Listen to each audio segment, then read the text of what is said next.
Hey, welcome everyone to Real Talk Live. I'm your host Krypton Cage, and I'm joined here today by my co-host the Viking.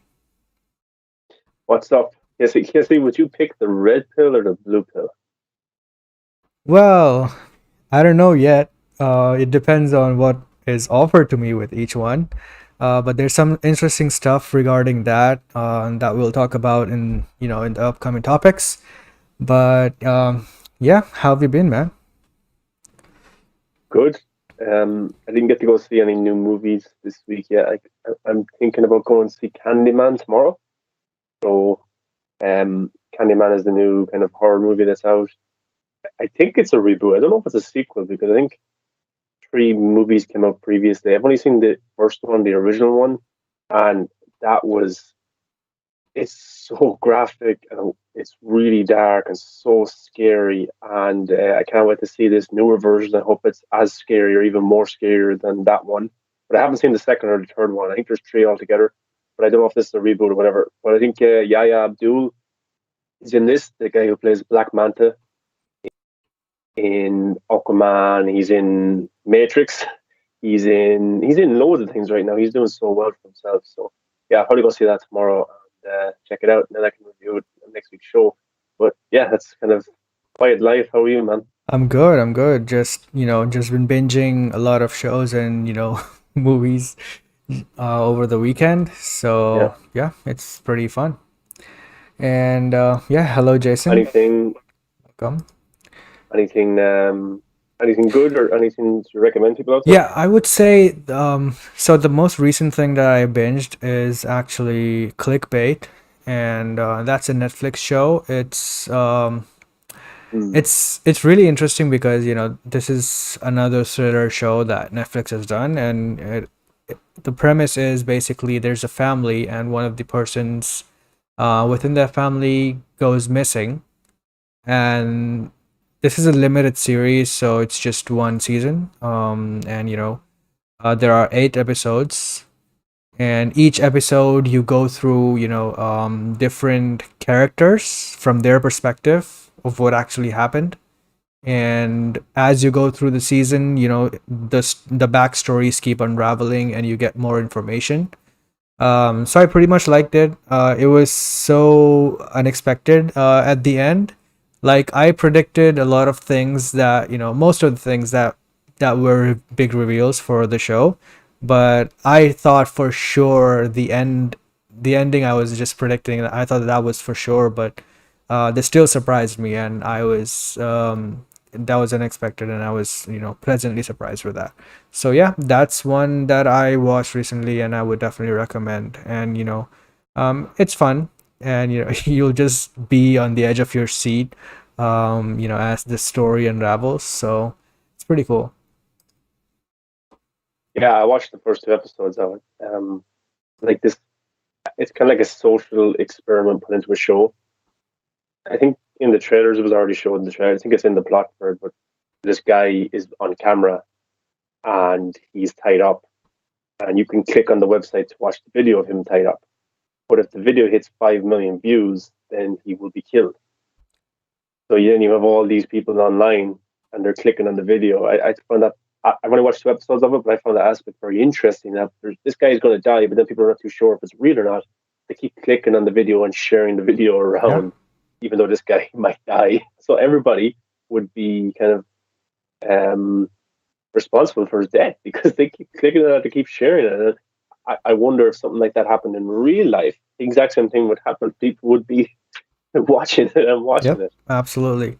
And I didn't see the trailer, so I don't know how much I can give away. But yeah, you perfectly put it together.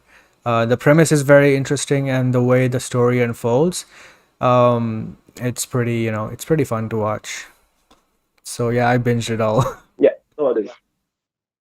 Yeah, I'm looking forward to checking the rest of it out. And I like how it's different the different characters. You said I watched the first 2 episodes. The first one was about a sister. The second one was about the detective. And this, even though you would think that, I thought what they would do is, oh, there's a certain moment, and we're with the character until that moment, and then the next episode starts, and we have a new character until that moment. But actually, they Yep. intertwine, and stuff you don't get to see from the say the sister's perspective in a horror episode, you see it from the detective's perspective, even though it's a brand new scene that we've never seen before, because it's him kind of thinking about it maybe, and maybe she wouldn't be. So I found that interesting. I'm looking forward to checking out the rest of it. Hopefully, it has a good ending, but it has me engaged because I want to know what happens to the guy. Yeah, it's pretty good. So yeah, let's quickly jump on to the first topic of today. It's CinemaCon. So CinemaCon was, held. So basically, for those who don't know, CinemaCon is basically a con for industry insiders, basically theater owners and press and some guests who are invited. So stuff like that. So they usually debut trailers or big movie trailers that are blockbusters and stuff. They basically pitch those, the studios pitch those to the theater owners. So it's basically like, here's the movies we have and you can play in your theaters in the coming year, right? So it's a pretty interesting event. There's not really much fan perspective there. However, a lot of press people are also fans of these movies, so they get to be excited as well and share their experience.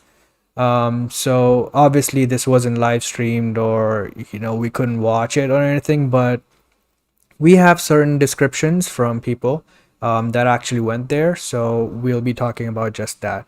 And there, look, on this was for 3 days, right? So on day one there was two studios, and day two there was two different studios, and then a premiere of Shang-Chi and stuff like that. So it's divided between 3 days, and obviously the first first day we got the Disney, the Sony presentation, which obviously gave us the Spider-Man No Way Home trailer, and everyone was talking about that. But after that, we got a lot of different things as well. So first, we will, look at we can look at the official tweets, and then we can talk about that as well. So CinemaCon just tweeted world premiere of Spider-Man No Way Home trailer during Sony's presentation. That was a tweet. So yeah, we already discussed that. You can check that out on our channel. We made like two videos on that. And Sony Pictures reveals their upcoming slate, including Uncharted, A Journal for Jordan, Where the Crawdads Sing, Devotion, Bullet Train, Morbius, and Venom, all to be experienced first and exclusively in theaters. So a big thing about the Sony presentation was that they were very adamant that their movies are not going to be on streaming services. They're not going to have any day and date policy whatsoever. They were very adamant about theatrical only, and obviously this con is for the theater owners, so they were pretty happy with that. I'm guessing. So yeah, out of these movies, Venom, Morbius, and Uncharted are the ones that I'm looking forward to the most. I don't know much about the others, but I would definitely be willing to check out the trailers, and based on that, my excitement level will go up or down. But so far, I'm hearing that Morbius has been getting very, very good reactions, especially Jared Leto's performance as Morbius, and one person said that he was really, really good as Morbius. After this movie, you'll forget that his Joker existed. That's what one person said. So Well, that's they obviously didn't like yeah. his Joker. So what did you think of the Sony slate, and what do you think? Are you excited for any of these movies, or do you know about any of these movies? Yeah, I'm looking forward to more Morbius. Yeah. Morbius, of course, bring the R in, not Yeah. Morbius. Owen Wilson has me confused. Loki, but yeah, Morbius, Morbius, Morbius. Yeah, I'm excited about that because it's a different comic book movie. It's not Marvel. It's not like it's Marvel, but it's not Disney, not DC. This is like Sony doing their own thing. I used to love when Fox had their own X Men movies because you never knew what you were going to get. It could be great, it could be bad. It was always going to be different, new characters. So I'm looking forward to that one definitely. It's supposed to come out in January, is it? um, 2022. So in a I'm few not months, sure if that date will stick unless though. it might not. No, it might not. But it's coming out sometime in 2022. Yes, looking forward to that one. See what they can do. Venom 2, of course. Let There Be Carnage. Woody Harrelson, Andy Serkis directing, Tom Hardy. That's going to be a good film. The trailers have been a lot more comedic than I thought. I thought Andy Serkis coming in, he would bring more of a serious tone to it because that's what I was expecting from the first one. I think Ruben Fleischer directed the first Venom, and there was a lot more comedy than I thought it would be because a lot of his teases on Instagram were black and white photos. So I thought, oh, this is going to be really dark. But then I went to go see it. It's actually more of a comedy than anything, which it worked. It was Yeah. fine. So yeah, it looks like they're keeping the comedy, which makes sense because it made over 800 million, surprisingly, at the box office. Woody Harrelson's great. The CGI for Carnage looks awesome as well. Especially it's different for Venom's because Venom's is kind of it goes over Tom Hardy's body, and Carnage it seems to peel away Woody Harrelson's body. I know it's weird, but it's cool. It's cool. I'm looking forward to seeing those two go at it. And the Morbius director said that Tom Hardy was on set for filming. So Tom Hardy's Venom could pop up in Morbius as a cameo. And we also have Michael Keaton going to be in Morbius as well. So it looks like Sony is building and building their. They renamed it. It's not the Yeah. Skunk universe anymore. It's the Spider-Man verse. I think that's what they call it now, which was Spider-Man what universe, I it should have think been called. something like that. But it Yeah, was yeah, really weird before. yeah. It was really long. SPUNK Spunk or something like that. It Yeah. was weird, but I'm glad they changed it.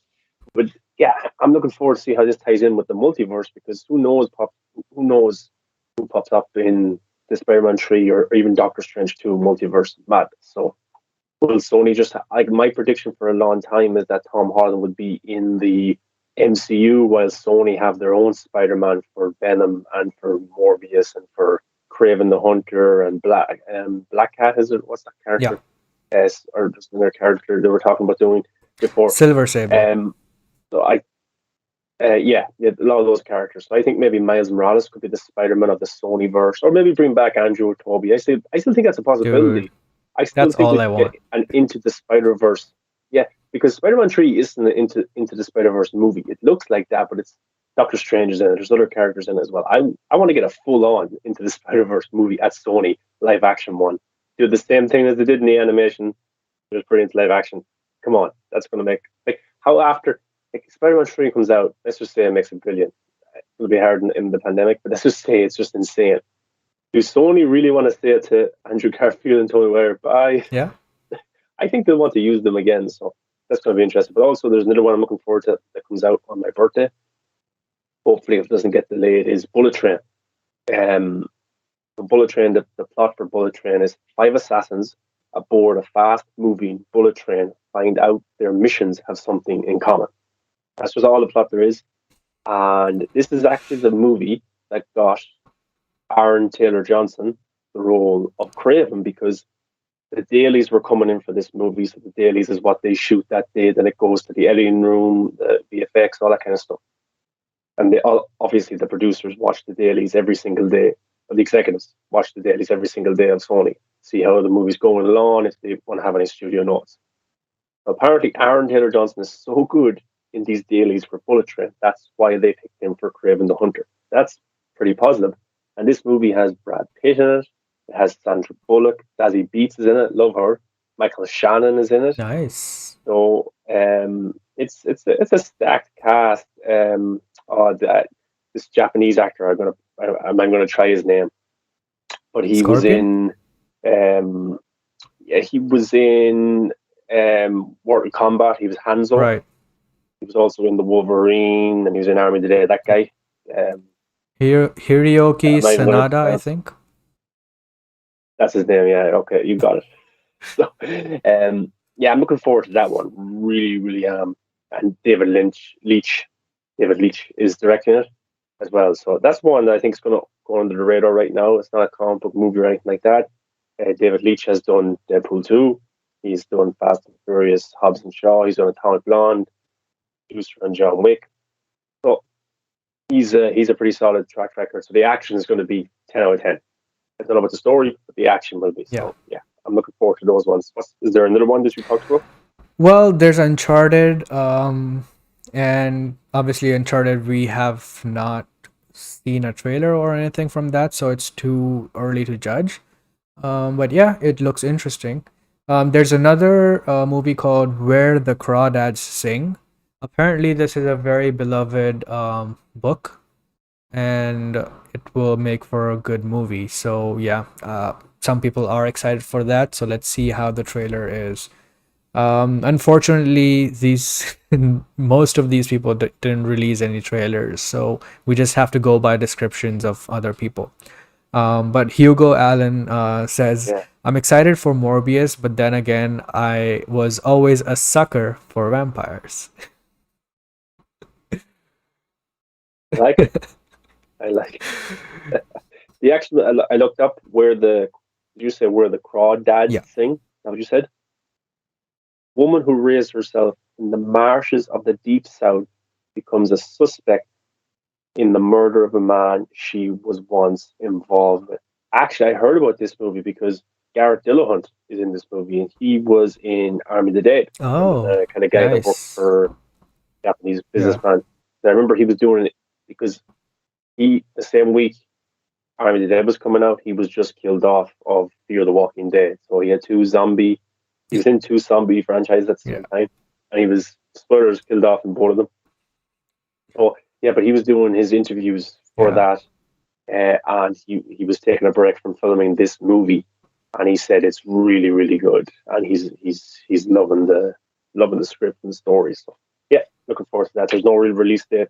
Well, June 2022, but who knows about release dates anymore? So yeah, and like these trailers and stuff were shown towards these people because they're in the industry. Like the Batman one, which we'll talk about, and Matrix. Well, not Matrix, but the Batman one would probably be shown at DC Fandom, the featurette that was shown there. So we just had to wait. Yeah. Hey, Joss. Welcome to the stream. Josh Whedon? Joss L. Edits. Well, let's jump on to the next tweet here, which is Focus Features revealed their slate last night in Soho, Belfast, and The Northman.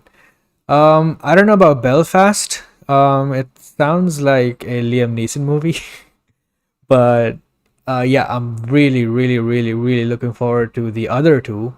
Last Night in Soho and The Northman, both featuring Anya Taylor-Joy, and one is directed by Edgar Wright, and one is directed by Robert Eggers. So that itself sold me. you know. Plus, the first trailer for Last Night in Soho was amazing, so I'm just really hyped for that. What about you? Yeah, last night in Soho, I thought someone just thought the color, how the film looked was a great. Edgar Wright's a great director. He's so much diversity, or diversity is the word. Kind of his variety is brilliant. Like look at Shaun of the Dead. Look at he was going to do Ant-Man on one stage. Baby Driver. This just it's so interesting, and like Anya Taylor-Joy is in this one as well. Story looks weird. The plot on IMDb for it is an inspiring fashion designer is mysteriously able to enter the 1960s where she encounters a dazzling wannabe singer.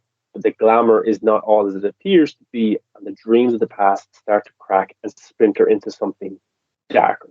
That's Yeah, interesting. That's cool. Edgar Wright wrote it, he directed it, so that's definitely one that's on our radar because the trailer was so yeah, good. So that movie is supposed to come out in October. So hopefully it sticks to that date, end of October, not too long to go. And it seemed from the trailer, music is going to be a big aspect of it. So I'm looking forward to seeing what music he can bring to it because Baby Driver was driven by yeah. music. He always has good music in all of his movies. Yeah, looking forward to that. And then the Northman is just look. I still haven't seen the Lighthouse. Dude, have you seen The Witch? Yeah, I still haven't seen it. No, Ah, come on, man. You have to see The Witch and The I need to watch. Lighthouse. Both have amazing performances. And the stories are pretty good as well, but the performances are like some of the best. And Robert Eggers knows how to. Um, I think his specialty is to create a world that you can go into and experience it. You get lost in that world. So he does, because he creates it very authentically. It feels like you are there with them, with the characters, and it doesn't feel like, oh, you're just in a jungle shooting. you know he actually recreates that atmosphere, the characters, the language, the accents, everything, and he's very detailed with that. So I'm really a big fan of horror anyway. Plus, he's creating some of the really good ones, so I'm always looking forward to every film he's going to make. Plus, Anya Taylor-Joy is in it, so it Yeah, wouldn't hurt, right? yeah. Well, Nicole Kidman, Ethan Hawke, Alexander Skarsgård, William Mm-hmm. Dafoe, stacked, stacked cast, and this shot in Ireland as well. Um, it's shot in Ireland, and the plot for this film is from acclaimed director Robert Eggers. The Northman is an epic revenge thriller that explores how far a Viking prince would go to seek justice for his murdered father, with a release date of April 8th, 2022. My birthday. All these movies keep coming out on my birthday. So if they'll stick to those dates, I'm not too sure. But the budget for this film is 60 million. Oh, that's pretty high. So yeah, judging, but that's what the IMDb says. That's cool. Because this is, I think it's an A24 movie. But yeah, if that's the case, then I think the scale of this one is going to be very huge. Maybe there'll be even a big fight scene, a Viking fight scene. That would be pretty cool. Yeah, they build a lot of sets in Ireland for the production. Awesome. A lot of towns and And you villages. were in it. Yes, I didn't want to say because I can't say anything. Not that I got to see much I anyway, wouldn't but there ask you, was a don't bit of worry. fighting and it was just yeah, it's hard for me to say how it's going to be shot or how it's going to look because we're just standing there in the cold. But yeah, the production design was they put in a lot of work. The Oh, production really? design, You saw so the set? it will look good. Yeah, Nice. like they built a town, a village of huts. Nice. It was cool. Awesome. Cannot wait, man.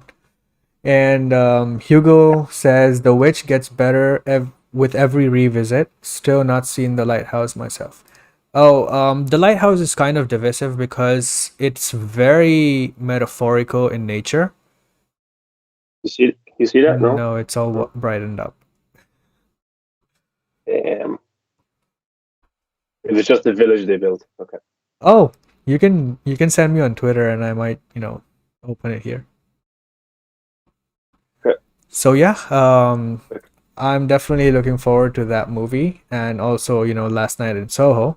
But Universal Pictures also had their presentation and they revealed their slate. One of them, so these are the films that are included in that: Sing 2, Halloween Kills, which I'm very much looking forward to, The Black Phone. I think this movie is, if I'm not mistaken, this is a Scott Derrickson movie, The Black Phone, but I might be wrong. And then there's the 355. I don't know what that is. There's Marry Me, which I'll talk about in just a minute. Ambulance. I don't know what that is. The Bad Guys. No idea. And Dear Evan Hansen. The trailer for Dear Evan Hansen came out and it looked interesting. It looked like, one of those Oscar movies, which lot of people will be That loving. It's that the Yes. musical one. No, it's not Yeah, I really a think that musical. guy said that. I don't know if that's a musical. Was he was he a singer in it? Was he singing? It was about a school kid, I think, or a college kid. Yeah, yeah. The actor in that said the same character on like Broadway Right, or on right, right. stage or something. So it was that. So yeah, that looks pretty good. But yeah, Marry Me has a very weird synopsis. So what actually happened in that movie is, it's starring Jennifer Lopez, and she's playing a world-renowned pop star. Yeah, And there's another, another pop star. I don't know, I forgot who's playing that part. And they are, they plan on getting married on stage. And sorry, announcing their marriage on stage for the live stream or whatever. And just before going onto the stage, Jennifer Lopez's character finds out that the partner was cheating on her, and now they have to just go and announce them, right? So J Lo just goes on stage and is pissed off. So she randomly picks someone from the crowd and announces that she's going to marry him, and that person is just an average dude, and he is played by Owen Wilson. So it's totally ridiculous, but it sounds interesting. So I don't know. I'll just wait for a trailer to see what the tone of the film is and how it looks. It looks like a comedy and some drama and all that stuff. But yeah, it looks interesting. It sounds interesting to me. But I'll wait for the trailer. What do you think of these movies, and are you excited for any of these? yeah. I'll watch that movie just because Owen Wilson's in it. It'll be funny. Jennifer Lopez is obviously good to look at, and she's a good actor in some things. So, yeah, I look forward to that just for Owen Wilson. Halloween Kills. We've already talked about that numerous times on the channel. That's the trailer came out for that, and it looked absolutely insane. Looks like they brought the kill number up to 100. It looks like Michael Myers is going to be just a super villain that just kills everything in his sight. So that's going to be awesome. And then Black Phone, directed by Scott Derrickson. Just looked at IMDb. There's not much of a plot to it or anything. It's just based on a novel. So not seeing more to that. But yeah, I did. If I was to pick one right now to watch, I'd pick Halloween Kills. That's the one Absolutely. I want to see. Love Michael Myers, and I think with this one, I think they went all out even more because this is the last two in this franchise, and this is the last one. And Halloween Ends is coming next sometime in 2022. Maybe they push it back, but yeah, looking forward to that. Can't wait. Absolutely. Yeah, on my list of must watch is also Halloween Kills and The Black Phone, if that is the one that I'm thinking of. Scott Derrickson's horror movie. So yeah, and then we Yeah, have the Paramount presentation, and they revealed. They actually showed the making of and the trailer for Mission Impossible 7. And apparently there's a lot of interesting stunt work being done on that show by Tom Cruise. He actually is performing a stunt where they jump off a cliff riding a bike or something, and he has to jump off of that bike, and just without wires, he has to free fall down, and at the very last moment, he has to open his parachute. And apparently, they practiced for a year for that stunt. And he did like 13,000 trials of it or something, and 500 attempts of actually doing it. And then obviously he's doing it without wires. And after 1 year of training, apparently they shot the scene, and they actually showed crazy. shooting that scene, and Tom Cruise wasn't on wires, and he had to just do the stunt. So, and they shot that scene like 6 times, and that's like crazy to me. Imagine what would have happened. Like, it's insane. So there's We've seen that scene on top of a train a few months ago. So, yeah, yeah. So there's that, and there's Jackass Forever. I'm not a fan of Jackass movies. I've seen the trailers before. It didn't interest me, so I haven't watched any of the movies. There's The Lost City. I don't know what that is. Top Gun Maverick. I haven't watched Top Gun also, so I don't know if I'm interested in this. And there's obviously the best movie of all, Clifford the Big Red Dog. yeah, I the the Jackass movies are they're funny to watch and stuff Yeah. like that. But I was disappointed when Clifford the Big Red Dog got moved. Really? Uh, they, they they obviously thought it was going to do well if they moved it. They think this is going to be a movie that's going to do really, really well. The books were pretty successful. And maybe they think that will translate over the box office. I'm not too sure. But actually, I would like to go see how this plot unravels. How does this dog get so big? What did they do when the dog gets massive? I want to see that plot. Um, but what's the other movie you talking Mission about? Impossible. The other one? Is there another one big one? No. No, it's just Mission Impossible. Top Gun. Yeah, Top Gun Maverick. Sorry. Top Gun. Yeah, yeah. So Top Gun and Mission Impossible.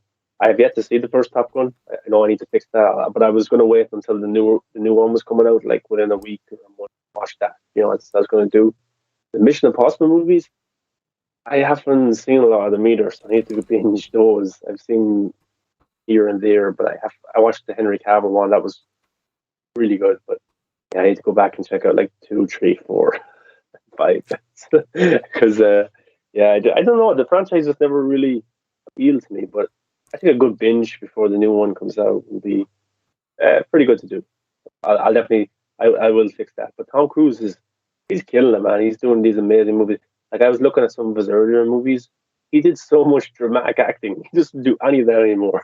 He used to do like dramas, legal movies, movies, just really interesting story movies. Now he just does pure insane action cinema, blockbuster type stuff. I want to see him go back and be Tom Cruise, where he can act.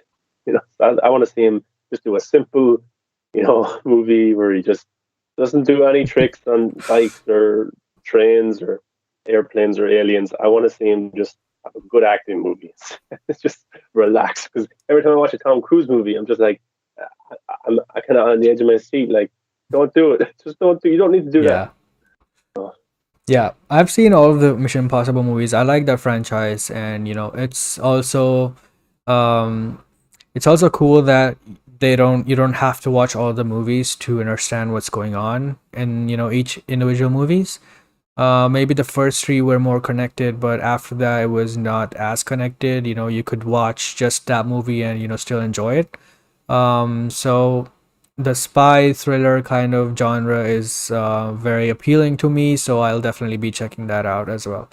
But yeah, that's all for the Paramount movies. Obviously, we won't be talking about Clifford the Big Red Dog because that's cinema. We just don't deserve to talk about that. No, that's for Writers Guild of America to discuss.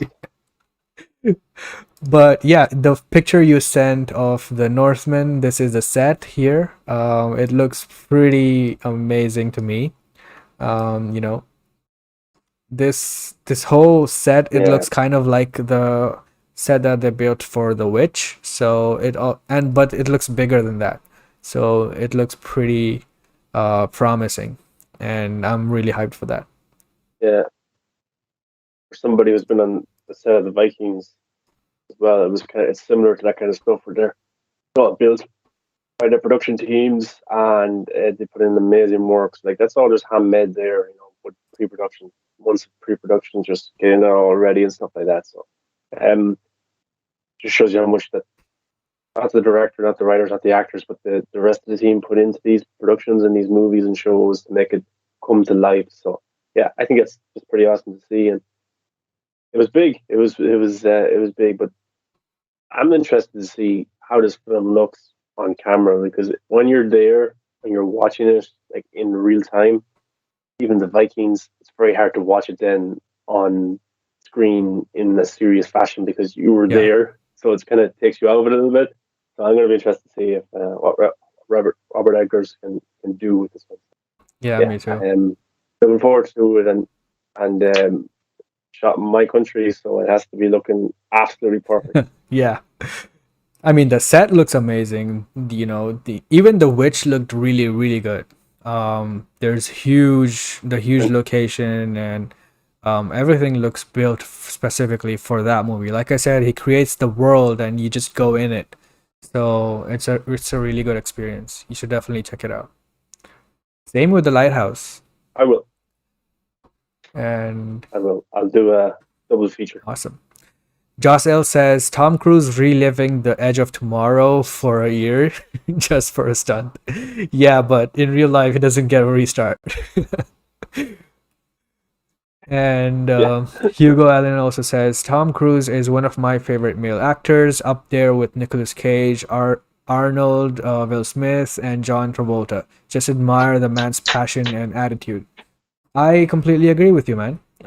He's one of the best, and he has a ethic and professionalism to his work. So a lot of people respect him for that, and his movies generally do well, and he's one of the biggest movie stars even today. So yeah. Yeah, I agree. So let's move on to the next topic, which is the Matrix. And so we have finally, a title reveal, which we already knew from a source before. It's called The Matrix Resurrections, and it has been confirmed now. Everyone at CinemaCon was just praising the hell out of this movie and the description that they gave, and they actually showed a trailer. So I wasn't expecting them showing the trailer, but the movie is so close now. I'm surprised they didn't release it online. um, you know. So yeah, I'm not sure if we should read the description because some people might want to watch the trailer directly, including myself. So I haven't read the description myself either. But Ah, what you want to talk about it? um, You can talk about it. yeah, I won't talk about it in detail because when I watched the video, there's like a channel called Matrix Explained, where this channel only talks about Matrix Nice. After all movies. these years. That yeah, that's all this year. I like to have all these theories and like they go on the slightest bit of information and make like a 10-minute video on it on what they think it means for the actual movie. So the videos are done pretty well and they're interesting. So check out Matrix Explained online if you want some interesting kind of thought provoking videos if you like the Matrix trilogy. But yeah, no, I read the description. I watched that video as well, and the trailer seemed awesome to me. Of course, Keanu Reeves is back. A few other cast members is back as well. I was just happy to hear that Keanu Reeves has his long hair and his beard, his John Wick style. He's going to be having that in the movies. That's Yeah. awesome. But I think there was some set photos going around before where he had the original Neo look with the short hair. So he'll probably get that at some stage, or if it's flashbacks, or if it's a different timeline, or whatever. I don't know, but that's pretty cool. But yeah, the maybe it's a good idea because I can't wait to see this trailer. I'm kind of disappointed they didn't drop it online after CinemaCon because the movie's only a few months away. It's coming out in December 25th for America. I think we'll get it a little bit early internationally because I don't know about India, but cinemas don't really open here on Christmas Day. We got Wonder Woman 84 on like the 15th, 16th, Oh, while America got it on yeah. Christmas Day. So, I don't know when it's going to release, but sometime in December. Yeah, but the trailer just seems so weird and meta and interesting. Like this film could be a train wreck, but this film could also be one of the most thought-provoking, um, interesting, groundbreaking movies of all time. Just like how the first one was back in 2003, or was it 99? I don't know which. Maybe it was 2000, 99. 2000, I Um, think, or 1999. or 2000. Yeah, around that time. I think So yeah, like I'm excited for this. I think it's my most anticipated movie of the year after just reading the trailer description. And that's that. I know that Dune's coming out. I know that Spider-Man 3 is coming out with Toby and Andrew, hopefully. But I don't know because I like these movies that make me think or have these kind of hidden deeper meanings where I have to go to a YouTube channel or I have to go and listen to somebody have a theory on it to understand. Wow, was that the movie? Was that what the movie was trying to do? This is my interpretation of the movie. I just don't think I'm going to get that out of Dune. I don't think I'm going to get that out of Spider-Man 3.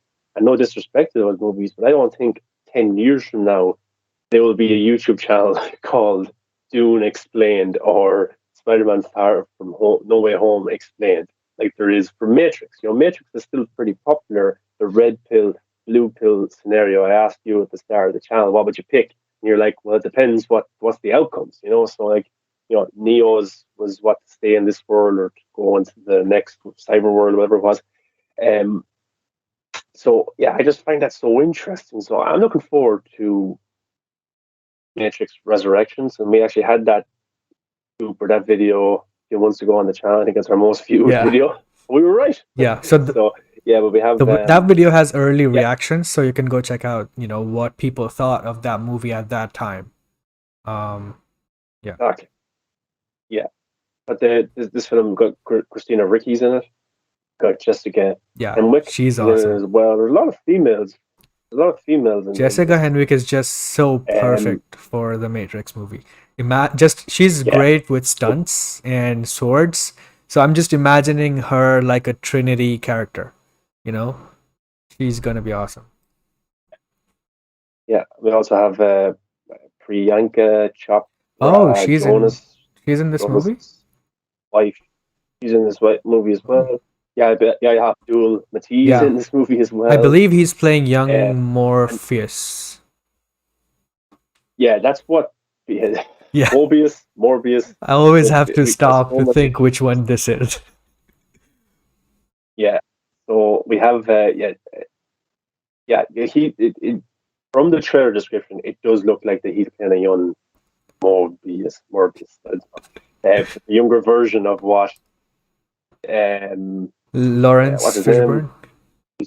Lawrence Fishburne, the younger version of his character. That's what it looks like he's playing, which is interesting.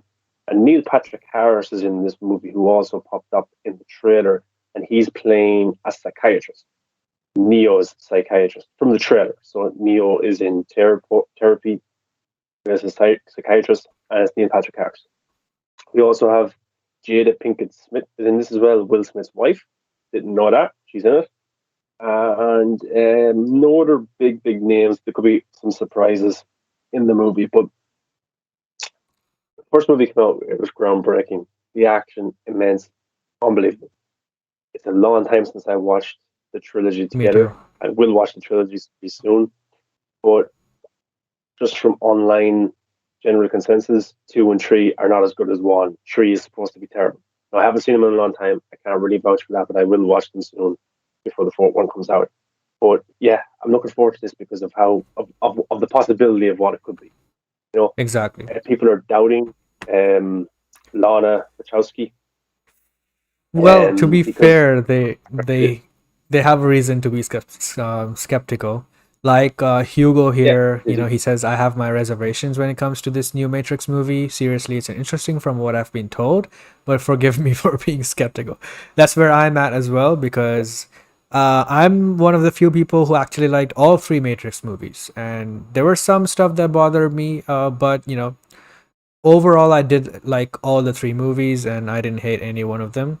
The quality could have gone up more, but whatever, it was fine. I thought it was still enjoyable and I still liked all the 3 of them. But after that trilogy, uh they made some of the worst movies of all time, and I think it's Yeah, valid for people to feel skeptical, but the description so far and the reactions from people so far, it's all it's all seems like it's people are getting really excited for this movie.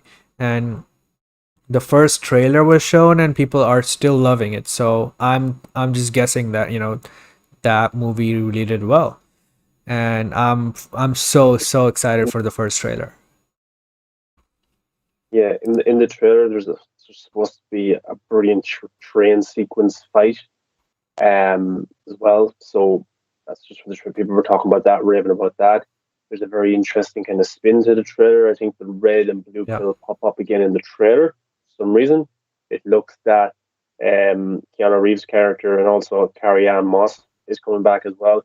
It looks like from the trailer description, those 2 characters don't know each other and they're living in the real world, but they meet in the trailer and they don't know each other, or they think they know each other from somewhere before. So I don't know why that's happening. Maybe they're in some sort of simulation and then they have to take the whatever pill and then they're able to go back into the reality we got to see in the previous movies. I don't know how it's going to work. It's just out. There's no point in me trying to predict what's going to happen in this movie because we'll probably be all wrong. But I have some facts about Matrix 4 if you want to listen to a few of them. Um, is it spoilers from the trailer? Like no, just like fun Oh, facts about cool. Yeah. production and stuff like that. So Matrix Resurrections will be released 18 years after the Matrix Revolutions. Yeah. This is the first movie that Lana Wachowski directs alone. Her sister is not coming back. I think she said she was doing numerous productions, one after the other. I think four of them got a sex change as well, or something like that, or came out. She says the stress of that is the reason that she didn't return with her sister. So Lana Wachowski is directing this on her own, which is interesting because the first three movies, them two collaborated so closely together, and they made great impactful movies. So it's going to be interesting if Lana can do it all on her own. This is the first Matrix film to be shot digitally. It's going to look different. The first three, says here, were shot in Super 35 format. I'm not big into cameras or stuff like that. I don't know, but digitally stands out to me because The Walking Dead has switched over to digital cameras as well, and even the latest episode looks really, really good. Some of the shots, so I'm interested to see how that goes. Do you have a preference between digital or film or any other camera styles that you know Not of? really. I mean, I do like the film look a lot, but it only has, you know, for me it's not a requirement. I just prefer, whatever is best for the movie. I think a war drama or gritty thriller or, a dark horror movie or something that could benefit from a film camera, but you can still shoot with a digital camera and have that film look as well, so it doesn't really matter to me as much. But the look of the film does matter to me. If it looks very cinematic and gritty, I like it more. But yeah, the use of camera doesn't really matter much to me at the end, in the end, because you can have either look with either cameras. It depends on what choice they go with. Yeah, and Carrie Ann Moss and Jessica Henwick previously starred alongside one another in Marvel's Iron Fist Yes. and Marvel's. So there's a bit of a reunion there, and also Lana Wachowski, she wrote and directed a show I've never seen. I think it's on Netflix. Sense8. Mm. It was on Netflix. A lot of the stars in that show will be in Matrix 4 as well. I don't know how big the roles are, but they are on the casting list. So Nice.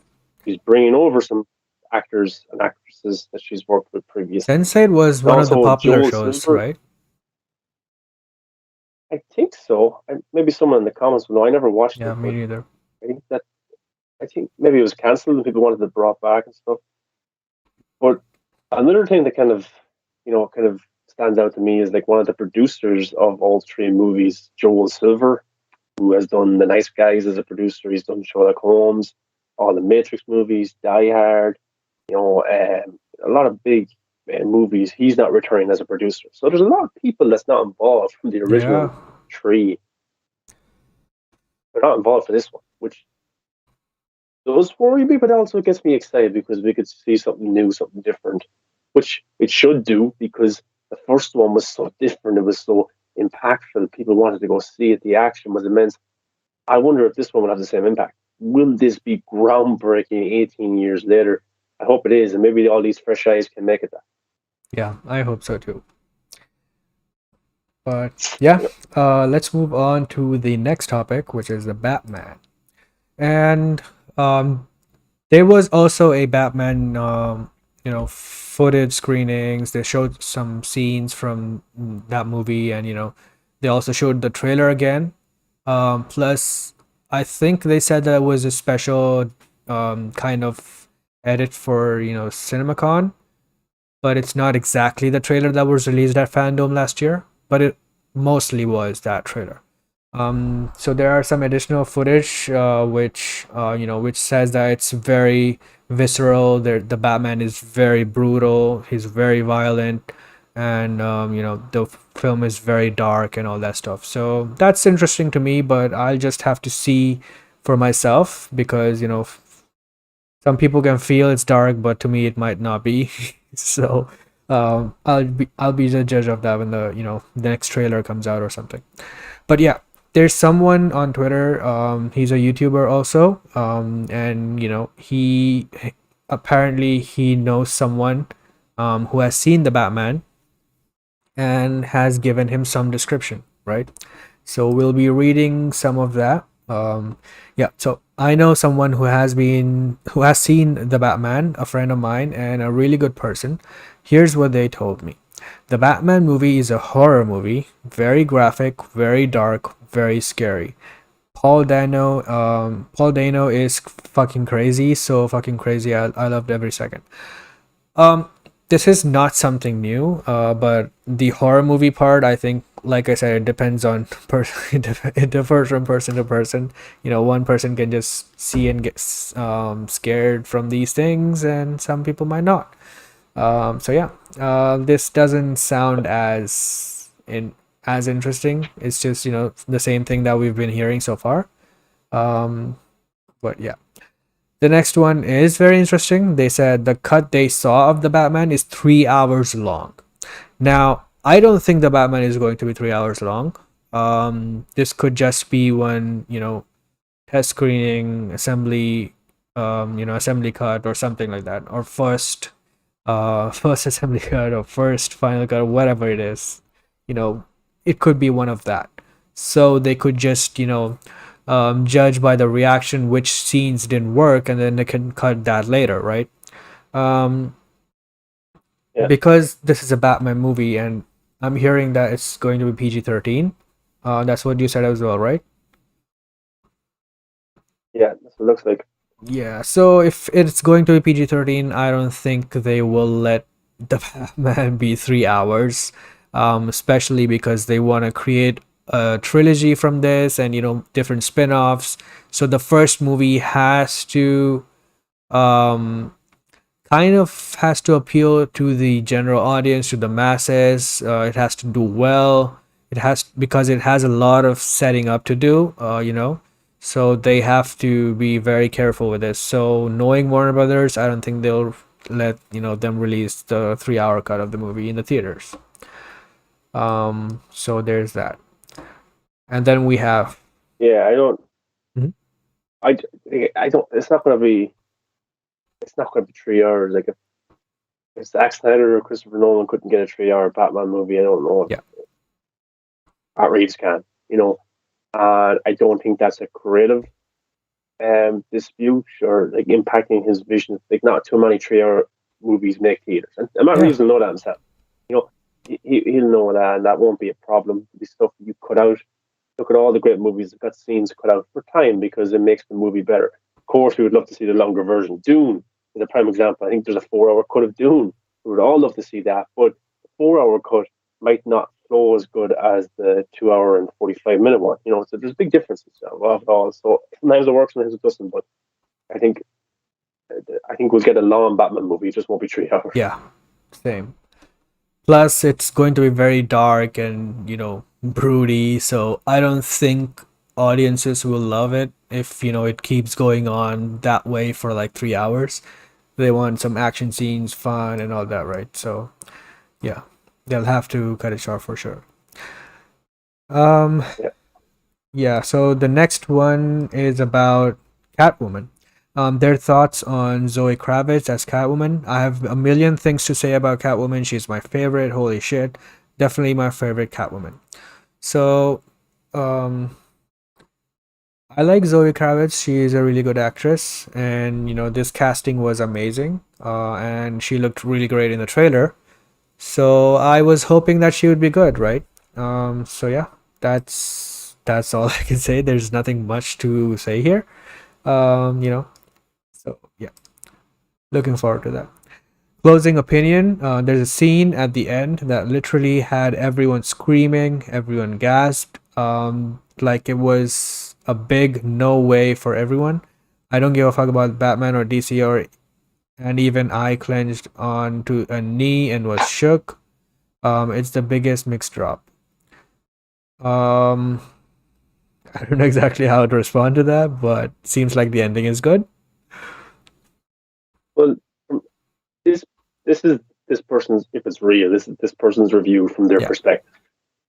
Like, uh, it's right. So, say if I came out and said my friend had seen the Batman test screen, private screen, and they told me everything, and my tread was complete negativity. My tread was terrible. My tread was, this guy didn't like Snow Kravitz. He thought Robin Pattinson was a shit Batman. The tone is too dark. You know, imagine the abuse around that post. Imagine the general consensus of people jumping on this post saying, "Oh, you're just doing this for Yeah. clicks," or like, "This isn't real. This is fake." We all love to hear what we love to hear, Yeah. because that's what we want. When we heard that the Snyder Cut was getting announced so many times, we got excited. We were so happy because that's what we wanted. We believed it. But then when something is like bad, or like let's say a movie like Wonder Woman 84, you were excited for that. You heard it was just say you heard it was bad. You wouldn't want to believe that because the first Wonder Woman, I Yeah. love that. I love Zack Snyder's Wonder Woman. How can the Wonder Woman 84 be Yep. bad? And then it ends up being bad, and you're like, oh wow, okay. So like, I think everybody is throwing so much attention at this post because it's what we want to hear. It's everything that we want to hear. So I'm not saying it's true. I'm not saying it's fake. I'm not saying it's anything like that. I'm just saying we have to remember that when we're looking at something like this. Yes. I'll talk about it as well. It's fun to discuss. I put it up on Instagram. Had some fun comments. Had some people who didn't like the review of the person, but it's fun to discuss it. But I'm just not going to say it's gospel right now. Exactly. And I can't get excited because this person liked it. I might Yeah. not like it. It's just so. I don't know. And it's hard to believe. not We're on something them. very and he even admits here that he's not he doesn't give a fuck about Batman or DC. So you don't know how you'll react to it, right? Being a DC and Batman fan. So there's that as well. And like you said, it's just one random person who saw the movie. We don't even know the age of the person. He could be an 18-year-old, he could be a 40-year-old. So that also changes a lot of perspective. So yeah, this is just something that some person saw and wrote on Twitter. So yeah, take it as that. But the interesting thing here is also that there's nothing really new apart from the 3-hour runtime thing. There's nothing really new. I think most of these Well, could you know what's if me and you wanted to make this thread, we could have exactly. of all the information we've already received. And you know why? You know where I think the 3 hours came from? Wasn't there a post a few days ago about, oh, my friend just? Oh no, there's been rumors that a Warner Brothers movie was shown on the Warner Right. Brothers lot, a DC movie. It was just 2 There days was a ago, I DC think. movie shown on the Warner Brothers. Yeah, and what was the runtime? Yeah. 3 hours. And then there was, oh, is this the Batman? Is this the Batman? And then today or yesterday, that post comes out. Yeah. Just seems convenient. Yeah. I'm just saying. And then there's This seems convenient. And then there's more updates. He says, I got more answers, part 1 of 2. I can officially say the Batman will not kill. My friend says, no, he is against killing. There's a scene where they make that very clear. And I think this is because of me, Casey. Did you see my tweet today on yes, Twitter? I saw. Now I'll get it up, but I don't know if it's directly towards me, but it's a bit funny how I'm making posts about it, and then this guy makes a post saying Batman does not kill. Yeah. Because this guy, remember, he's a big Batman fan. He loves Batman so much. Nothing against the guy, right? He's cool. Matt Reeves retweeted one of his videos of him showing his excitement for the trailer, so that's awesome. But his Batman in his eyes doesn't kill. That's his Batman. And for him to hear that, oh, this Batman from Matt Reeves from the trailer I love, this Batman doesn't kill. Wow, this is the best Batman of all time. I have some tweets I go through as well, but like that's just like from his perspective, Batman doesn't kill. So this is the greatest thing in the world to him right now. So that's why he would say it. This is why he wants to believe exactly. It's what he wants to hear. Exactly. And before we get more into that discussion, there's this last tweet from him. There's some points that he said here. Rob's Batman narrates the whole movie, which is also again not surprising based on what we saw in the trailer. It seems like he's talking to himself and inside his head and all that. So it doesn't surprise me at all. Second, fight scenes were great, lots of them. The Catwoman ones were my absolute favorite. Zoe really pops off. I was really surprised. So again, um, this is something you would expect from the movie. It's pretty basic, is what I'm trying to say. Then third, Alfred has significant scenes. Obviously, you're casting. Why am I forgetting his name? The Andy Andy Serkis. Serkis. You're casting Andy Serkis. You're not gonna have him just in like two scenes, right? So there's blood teetering between thriller and horror. Okay. Um. But it's PG Yeah. 13, and he doesn't Yeah. kill. So But there's loads of so blood. it's very, it's not as new, as people are making out to be. Like you said, a lot of people just want to hear these things. They're just excited about the movie, and stuff like this just makes them, more happy, right? Again, for me, this is nothing new. I don't I'm not hating on this movie or anything. I just don't get excited by other people's experience or opinions on the movie, right? I still want to see how I feel about that movie. But so far, I have tempered expectations. That first trailer was really good. I love that trailer, and Robert Pattinson is obviously awesome. Again, watch The Lighthouse, his best performance till date. Um, so yeah, he's gonna be awesome as Batman, and Matt Reeves is also a great director. So these things are pretty basic and expected at this point. So I'm not really throwing my money into it. But let's jump on to that topic. What? Batman does not Which? kill. What? Oh yeah, yeah. Well, look. Yeah. So this is the tweet I put out today. Now, some people don't get my sarcasm online. Sarcasm doesn't translate online in tweets sometimes. Shocker, but look, Batman for me beats criminals. He stops bad guys. Batman is trained. People he's fighting are not trained. These guys have guns. These guys have knives. These guys have whatever. They come in numbers. They're villains. They want to kill the Batman. It's as simple as that.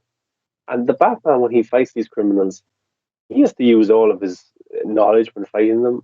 But like he's he's stopping people who want to kill him, and he has to beat them badly enough so they go unconscious or are injured enough so they stop fighting him. Sometimes these guys don't live, Casey. I'm sorry, they just don't live.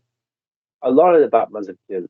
Michael Keaton, Ben Affleck, Robin Pattinson, I bet you will kill as well, whether it's intentional or unintentional. People that they fight will eventually die, or they will be in a hospital for the rest of their life, or they will be in a coma. It's just, it's. I don't understand when people like people say Batman doesn't kill. They think he's a murderer then if he does. But I tweeted this. I was like, I know someone who's seen the Batman at a private screening. Not only is it dark as F, but Robin Pattinson as Batman kills like a lot, but they're fine and recover fully. Now, the reason I made that tweet was it was a Zack Snyder Yeah. joke. It's a Zack Snyder joke. And no, well, some people got it, but a lot of people didn't get it. And some people thought I'd actually seen the Batman movie, or a friend had seen the Batman movie.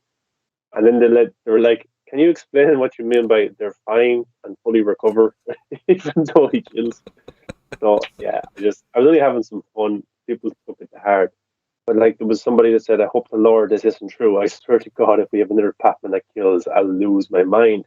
And I was like, Robin Pattinson as Batman definitely kills. Not saying it's intentional, but with the anger this Batman seems to have, especially when dealing with criminals, no way these guys are picking themselves up after.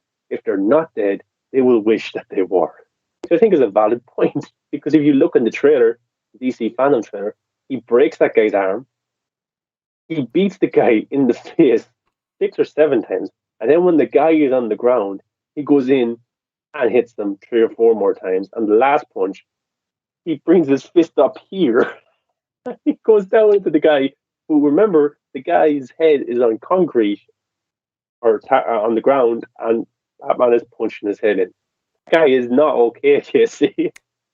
No, he's fine. It's just, yeah, I find it. He's chilling Uh, at his home just with a band-aid wrapped to his head.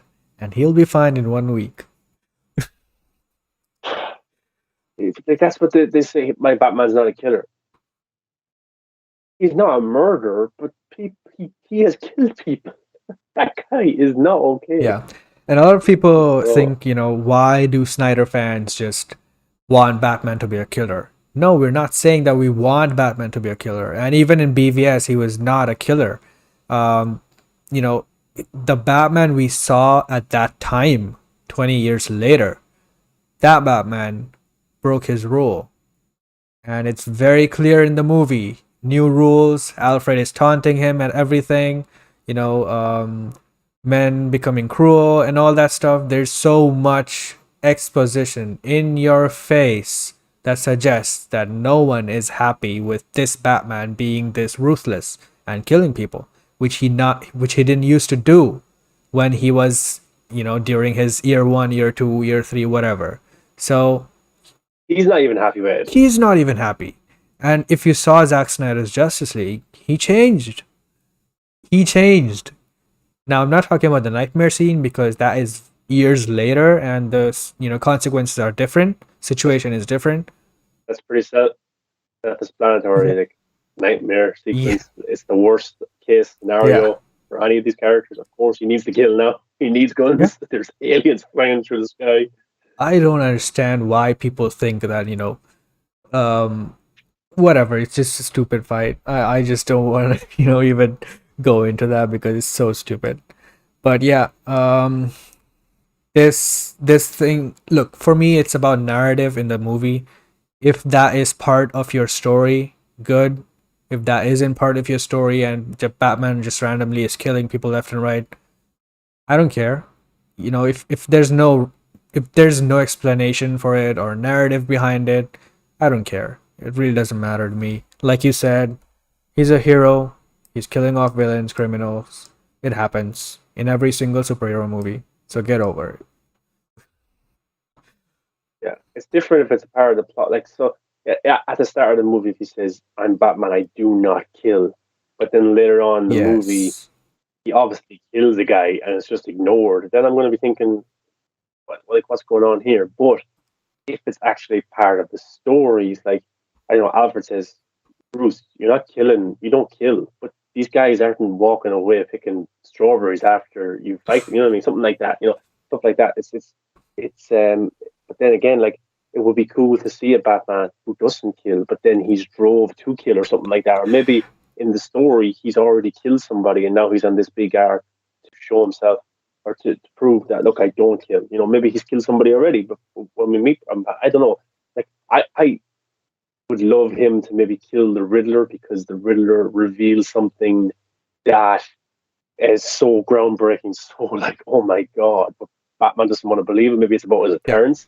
His parents weren't working good guys, and then Batman uses a gun or he kills the Riddler. You know, because he can't live with the The Riddler truth. is No also a more serial lies, killer but in it's this. actually So what does he do? yeah. So I would love something like that. Like something that was Seven. Like did you ever see Seven with Yep. Brad Pitt? Um, Kevin Spacey, Morgan Freeman. Like Brad Pitt's character is drove to kill that guy because of what is happening. He doesn't want to believe it, but the guy's done something terrible, and then he kills him. And that's what the guy wants. He wants him to kill him, but to break his Yep. code, and he does it. The Dark Knight is very similar to that with the Joker. The Joker wants Batman to kill his code, and the Joker wins at the end of the Dark Knight. I would love something so dark where the Batman just kills the Riddler. He has to break his code because he can't, like, it's our parents, it's his parents. He doesn't want to believe this, but it's actually true or something. Then he has to redeem himself. I just think there's so many possibilities with Batman. He's such an interesting character when he has this no kill rule, and then he's driven to a point where he sometimes needs to break it, like Superman with Zod, something like that. But yeah, I think like that. This Batman does kill. It might not be shown intentionally on screen in the movie. That guy's not okay. He's dead. He is dead. Yep. And funny you bring up that And Joker drives people into killing, and in that movie. There's also another movie like that called The Little Things, which did the same thing with Jared yes, Leto. yes, Interesting fact. yeah, Joker crossover.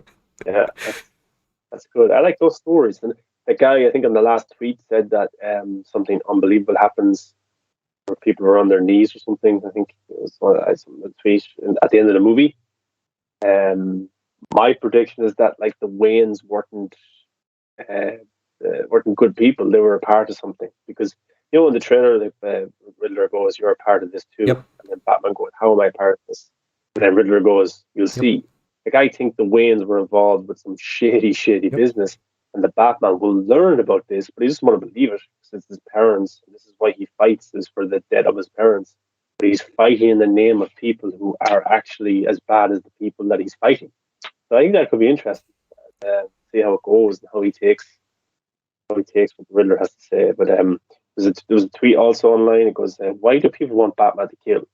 And I wrote, "It's not that we want him to kill. I want to be realistic when he absolutely beats the shit out of someone who obviously won't be fine with a day's rest. That person is either dead or disabled for life. He is fighting people who want him dead. They're going to get hurt badly. They're going to be bad shit. That's just I want to be realistic Yep. about Batman how he fights." And Hugo Allen says 30 seconds to Arkham. That was funny. Yeah, But yeah, look, I'm kind of excited for this movie. I cannot wait to see of that, and that's actually my favorite aspect of this, of this movie. That of this, iteration of Batman. That the Waynes are not the saints that you think, because that's one of the interesting things that I loved about the Telltale Batman game, and Joker also had that, so I love that they are expanding. It's not just, they start in the beginning and just die off. I love the mob, the Falcone, Maroni, Cobblepot. I love that crime aspect of Gotham, and the Batman stories. So connecting the Waynes to that is, Wayne family to that, Falcone and the crimes and all that stuff. It's very, very intriguing to me because all that stuff about Batman is really interesting to me because there's a lot of mystery, there's crime, there's mobs and all that stuff. So that stuff fascinates me a lot. And having that with Gotham and Batman is just, all the more good. yeah. Um, like I love Matt Reeves. I'm looking forward to this movie so much, and I can't wait to see the featurette or the new trailer of DC fandom. But yeah, I'm intrigued by Paul Dano. He's an amazing Oh yeah. actor. He is maybe the only actor in history to outact Daniel Day Lewis in a movie. Um, so like, yeah, he's gonna be amazing. Andy Serkis, Robin Hansen, Jeffrey Wright, Zoe Kravitz. This is Yeah. insane, and Matt Reeves. So, this is gonna be it's gonna be a great movie. I don't care. It's gonna be a great movie. But like it looks on the surface, it looks really dark. Like I can expect some people to complain if this is PG-13. Like people bringing their kids to go see this movie, I don't think they're going to be too Yeah. happy. Because like on the surface, Batman v Superman, the marketing didn't show how dark the movie was. But even Batman v Superman really isn't like that dark. There's the stuff about the branding and Batman's kind of what his moral code and what he's going through. But it doesn't really doesn't get into the darkness for too long because then you have Superman pops up. You have Batman v Superman, Wonder Woman pops up.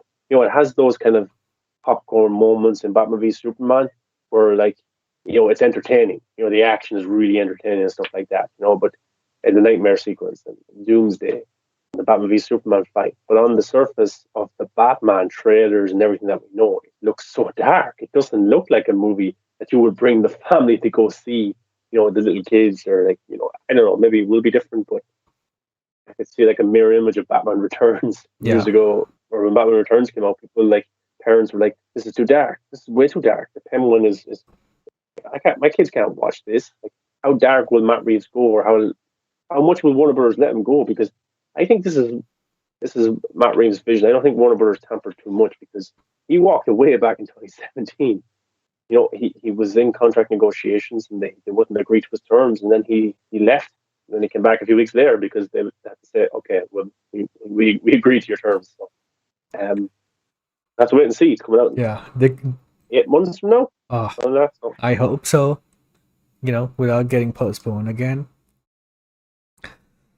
But yeah, speaking of Let's see. Batman, we have I have I've got some facts, Batman facts. If you want to trivia stuff, then yeah, listen. go ahead. Quick ones. Of course, my iPad freezes in. Oh damn. Um.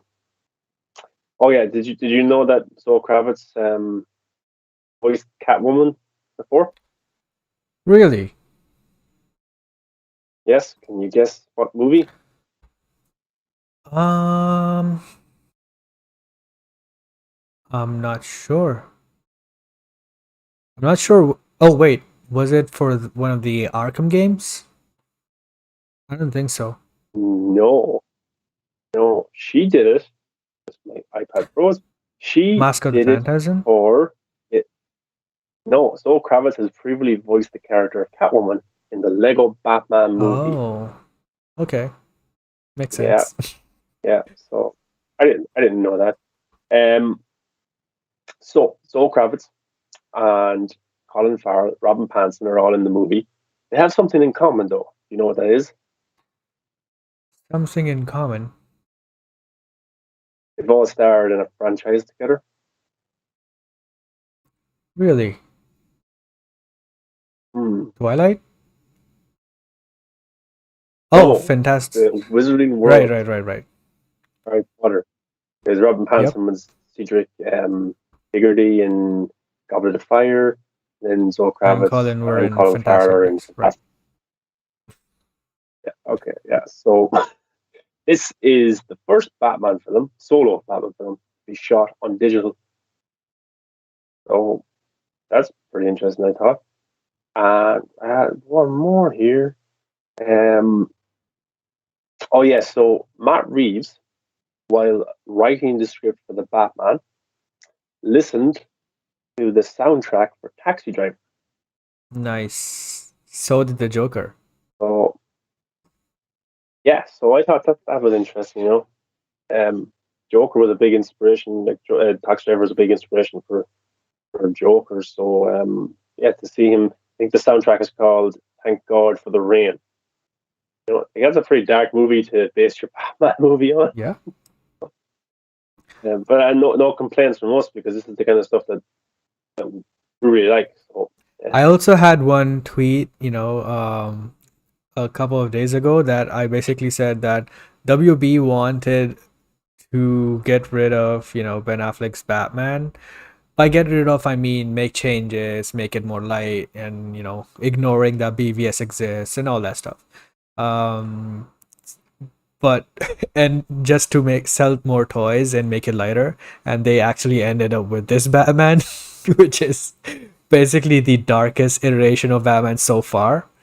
Um, yeah, jokes on them, right? yeah. I'm a Batman who is probably depressed, suffering from anxiety, probably on Mm-hmm. medication.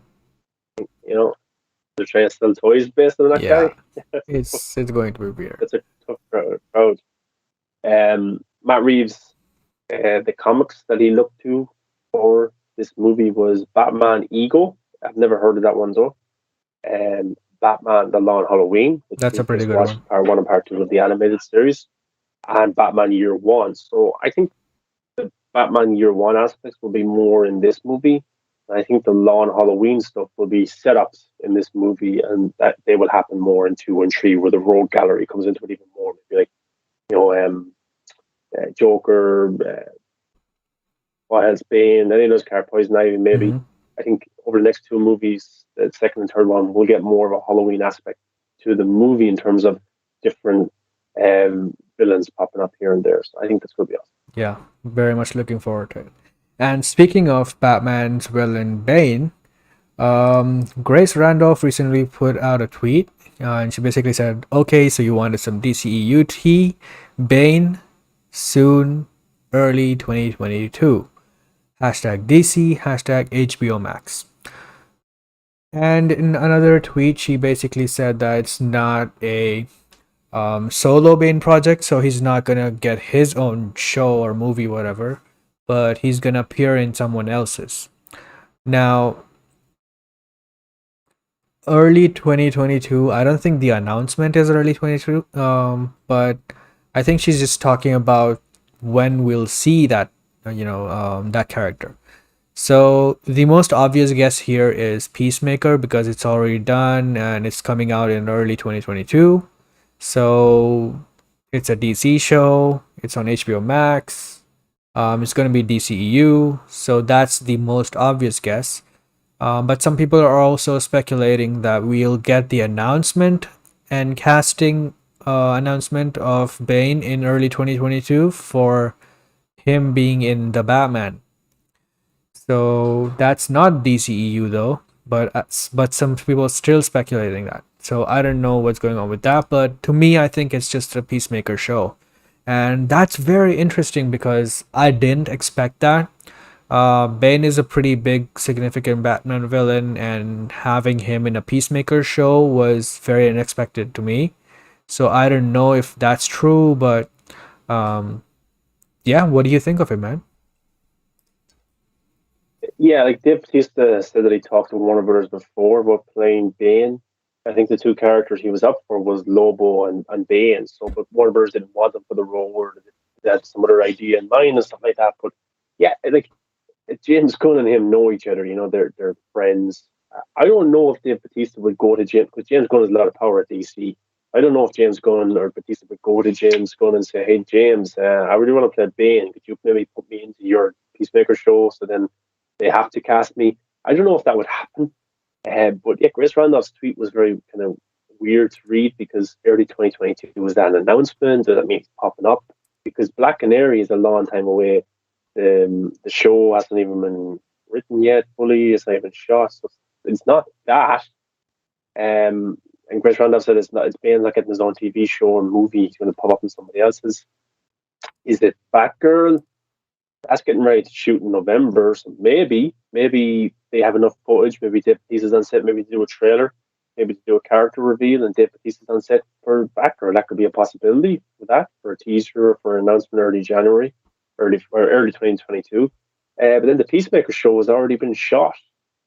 So could he come in for a cameo or something like that? Maybe. So I don't know. But did you get the message I sent you, Casey? Yeah, I'm just loading it right now. Yeah. So that's the only one he liked about it.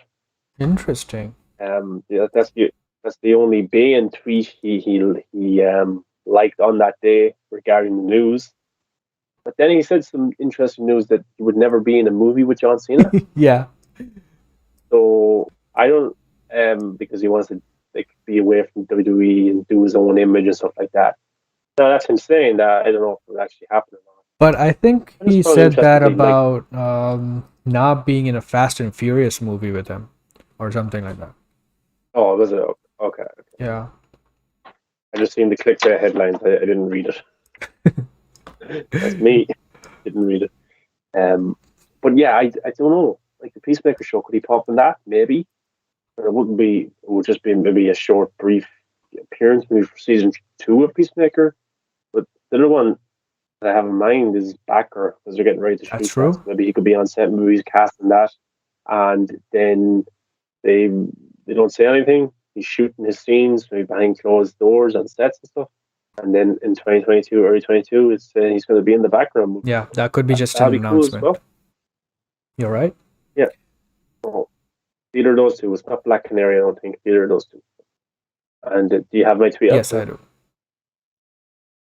Yeah. So Dave Bautista liked my tweet about about him being in Peacemaker. So or I think they have Batgirl in the tweet as well. Mm-hmm. Um, You said, yeah, yeah, I said bang. Yeah, go ahead. Bane could be in Peacemaker, but also could be shown in a Batgirl trailer. Batgirl has started pre-production and will start to film scenes in November. There's enough time to get a teaser trailer made showcasing Bane in early 2022. Either way, it should be Dave Bautista. I agree with you 100%. And I would likely be more excited for Bane to pop up in Batgirl actually, because that actually expands the DCEU Batman world even more, which I want. J.K. Simmons is there. We'll have the Flash movie, and Gotham will be shown in that. and we'll have the Batgirl movie, and Gotham will show in that again. So apparently, there's Yeah. Firefly as the main villain in that. But if we also get Bane set up for another movie or another sequel, that would be awesome. Yeah, and I don't know, it could be for Suicide Squad 2 as well if James Gunn gets to make that, put Bane in Suicide Squad. But yeah, he that tweet of mine was more kind of background heavy because I talked about the trailer and about it shooting in November. Could have liked it because of that, or he could have liked it because I just tagged him in it. So I don't know, but that's the only. I think loads of people were tagging him in the comments of Grace's tweets and articles for Bane, and that's the only one that he liked in that day. So I don't know. Maybe I'm on something. Maybe me and Dave Batista. We're on to something here, and he's going to be in the Batgirl movie. I really, really hope so. And Hugo Allen says Batista will be back at WB then. I hope so. Look, I think he's. I don't think he's ever going back. I think his retirement match against Triple H was his real retirement match. yeah. But again, Bane is a pretty good, character for him. He'd be perfect for that role. So why not? It'd be awesome. How do you? He's a like he's a Marvel star as well. He's a big star, so he would attract people not from being Drax and also from being in the WWE. So especially on a streaming service, yeah, I think that's a big attract because my fear for Batgirl and Black Canary is that Journey Smollett and I don't even know who's playing Batgirl character. Um, Leslie Grace. Yeah. Yeah, I don't think they're big enough stars to really attract people. Now, I would be even more worried if it was box office because I think those movies would do pretty poor at the box office if they didn't have like a big attraction around them. Because Black Canary Batgirl aren't like that well known, and the actresses aren't that well known either. That's why I think J.K. Simmons being in Batgirl helps because you put that into the marketing. Commissioner Gordon, Gotham City and stuff like that. You had Batista in the marketing for Batgirl. That's pretty awesome. That already elevates that movie and brings more eyes to it. So I think you need a few big names in these HBO Max shows and movies as well. I really do. John Cena's a big name. I think he's big enough to carry that show on HBO Max. So I think the Batgirl and Black Canary are missing that, and I think Dave Bautista could be that's added star power to get people really talking about it. That's very true. And I'm so excited to see the Gotham, expanded even more. Glasgow is apparently the official DCEU Gotham location for all the projects. The Flash filmed there. Batgirl apparently is going to film there. Black Canary might have a scene or two in that Gotham. So it seems like they actually are going to expand Gotham, in the DCEU. So I'm pretty much excited for that. Mainly because it's setting up the world for Ben Affleck's Batman and Deathstroke. So that's awesome. So yeah. We can hope. We can hope. Yeah, we can hope. Let us know what you guys think of that. Who do you want to cast as Bane? For me, it's Dave Bautista, and I'm open to anyone, but Dave Bautista would be pretty awesome. But yeah. Yeah, Dave Bautista, and I don't know who else. Nobody else really jumps to mind. Tom Hardy. Yeah, give it to Dave Bautista. Tom Hardy, yeah, Tom Hardy. He would. I don't know, man. I don't think he'd be a good Yeah, Bane. me too. I don't know who else, but Dave Bautista stands out. He wants the roles. Just give it to Dave Bautista. Yeah. Hugo says, time to save up for the train ticket so I can watch the shoots. Yeah, man. A lot of people actually went to the Flash shoot and they got pictures, videos, and all that stuff. So it's pretty interesting how they got access and they were allowed on set, and got to take pictures and videos of Batman chase scenes and everything. So, yeah, if it's near you, go ahead, man. For sure. And send us the pictures. Yes, send us the pictures. We'll also show it on the show. So yeah, with that out, we have concluded the show. Those are all the topics for today. Thank you again for joining. Thank you for chatting with us. We loved reading your comments, and these were some really very interesting topics to talk about. We'll definitely be covering the shows and movies that are coming on next week, and so all of that will be discussed on next week. So make sure you join. Go ahead and like, subscribe, and share our videos. And if you agree or disagree with us, make sure you drop a comment below. Definitely, we love hearing opposite disagreeing comments as well. So do not hesitate. Make sure you make your voice known. Yeah. So you can follow us at the Real Talk Live on all social media, and you can follow me at Krypton Caged, and you can find Maher at. Movies that matter on TikTok, Instagram, Twitter, Facebook, YouTube. I think that's all of them. Awesome.